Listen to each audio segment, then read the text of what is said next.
پیارے بچوں، شیخ چلی کا نام تو آپ نے یقیناً سنا ہوگا اور اس کی کہانیاں پڑھ کر لطف اندوز بھی ہوئے ہوں گے۔ آج ہم اس کی حماقت سے بھرپور کہانی سنتے ہیں۔ کسی گاؤں میں ایک بڑھیا رہتی تھی جس کا ایک ہی بیٹا تھا جس کا نام چلی تھا۔ وہ بہت کامچور، بیوقوف، سست اور کاہل تھا۔ اسے بس ایک ہی کام آتا تھا، شیخی بگاڑنے کا۔ جہاں چند لوگوں کو کٹھے بیٹھتا دیکھتا ان کے قریب جا کر خود بھی بیٹھ جاتا اور انہیں گفتگو کا موقع دیے بغیر اپنے جھوٹے سچے کارنامے بیان کرنے لگتا۔ گاؤں کے لوگ اس کی اس عادت سے بہت تنگ تھے اور اس کا نام ہی شیخ چلی رکھ دیا تھا۔ وہ اپنے نام کی طرح بڑے بڑے خیالی منصوبے بناتا لیکن کسی پر عمل نہیں کرتا۔ ایک دن اس کے خیالی پلاؤ پکانے کی عادت سے چڑھ کر ایک شخص نے اس سے کہا، شیخ صاحب، آپ اتنے بڑے منصوبے کیوں بناتے ہیں؟ آپ نے ایک ہفتے بعد اس دنیا سے کوچ کر جانا ہے، اپنی موت کا خیال کریں۔ یہ سننا تھا کہ بیوقوف شیخ چلی کو ایک ہفتے بعد اپنی موت کا یقین ہو گیا اور اس نے اس کی تیاری شروع کر دی۔ پہلے اس نے قبر کھدوائی اور اس میں جا کر لیٹ گیا۔ 6 دن گزر گئے، کچھ نہ ہوا۔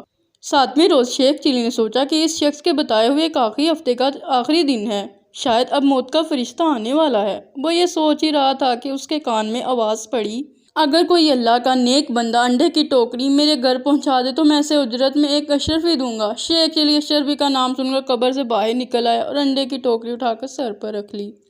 یہ دیکھ کر ٹوکری کے مالک نے کہا، شیخ صاحب، ذرا سنبھال کر انڈے ٹوٹنے نہ پائے ورنہ ایک دمڑی بھی نہیں دوں گا، الٹا ہرجانہ لے لوں گا۔ شیخ چلی بڑے غرور سے بولا، میاں صاحب، میں شیخ چلی ہوں، کوئی چھوٹا موٹا شخص نہیں ہوں۔ پورا گاؤں مجھے جانتا ہے۔ یہ کہہ کر وہ انڈے کی ٹوکری لے کر چل پڑا۔ خیالی پلاؤ پکانے کی تو عادت تھی ہی، سر پر انڈوں کی ٹوکری رکھی اور چل پڑا۔ اس کی ذہنی روح بہہ گئی اور لگا خیالی پلاؤ پکانے۔ انڈے پہنچانے کی مزدوری میں مجھے ایک اشرفی ملے گی، بڑی رقم ہے، اس سے میں مرغی خریدوں گا۔ وہ انڈے دے گی، انڈے بیچ کر بکری لوں گا، جو بچے دے گی، بکری کے بچے بیچ کر گائیں لے لوں گا، گائیں دودھ دے گی، میرے بچے دودھ مانگیں گے تو میں ان سے کہوں گا، یہ لو دودھ۔ اتنا کہتے اس نے ٹوکرا پکڑا، ٹوکرے پر سے دونوں ہاتھ اٹھا لیے، جس کی وجہ سے وہ زمین پر گر پڑا اور سارے انڈے ٹوٹ گئے۔ انڈے کے مالک نے جب یہ منظر دیکھا تو وہ آہ و بکا کرتے ہوئے بولا، ہائے میرے انڈے۔ دوسری طرف شیخ چلی روتے ہوئے دہائی دے رہا تھا، ہائے میرے بچے۔ دونوں کی آزاری سن کر لوگ جمع ہو گئے اور شیخ چلی کی بات سن کر اسے باور کرایا کہ تمہاری تو شادی بھی نہیں ہوئی، بچے کہاں سے آ گئے جو تم رو رہے ہو؟